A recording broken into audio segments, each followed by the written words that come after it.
মঙ্গলবার কুলটির বিধায়ক ডক্টর অজয় পোদ্দার কুলটি বিধানসভার শ্রীপুর গ্রাম গিয়ে বিধায়ক এলাকার উন্নয়ন প্রকল্পে নির্মিত পুকুর ঘাটটি পরিদর্শন করেন, যার নির্মাণ কাজ শেষ হয়ে গেছে। কাজটি করতে খরচ হয়েছে প্রায় 5 লক্ষ টাকা।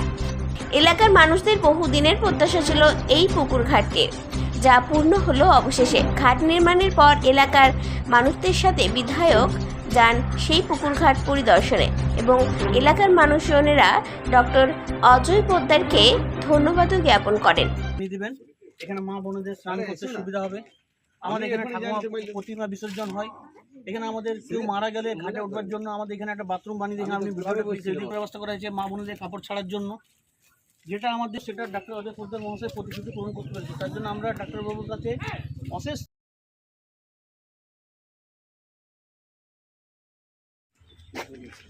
আজকে আমরা শিবপুর গ্রামে ঘাটের উপর এসেছি। এটা প্রতিশ্রুতি দিয়েছিলাম গ্রামবাসীকে যে আমরা এটা ঘাট বানাবো। সে ঘাটের জন্য চান করার সুবিধা, মায়ের বিসর্জনের জন্য, কেউ মারা গেলে ঘাটে তার জন্য একটা সুবিধা, এই গ্রামের জন্য সুবিধার একটা ব্যাপার করা হলো। সে আজকে আমি দেখতে এসেছি, খুব সুন্দরভাবে বানানো হয়েছে।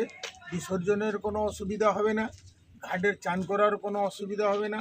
সেভাবে স্লোপিং স্টেপস সব কিছু দেওয়া হয়েছে। এর জন্য আমি গ্রামবাসীকেই ধন্যবাদ করছি, ওদের উদ্যোগেই এটা হয়েছে।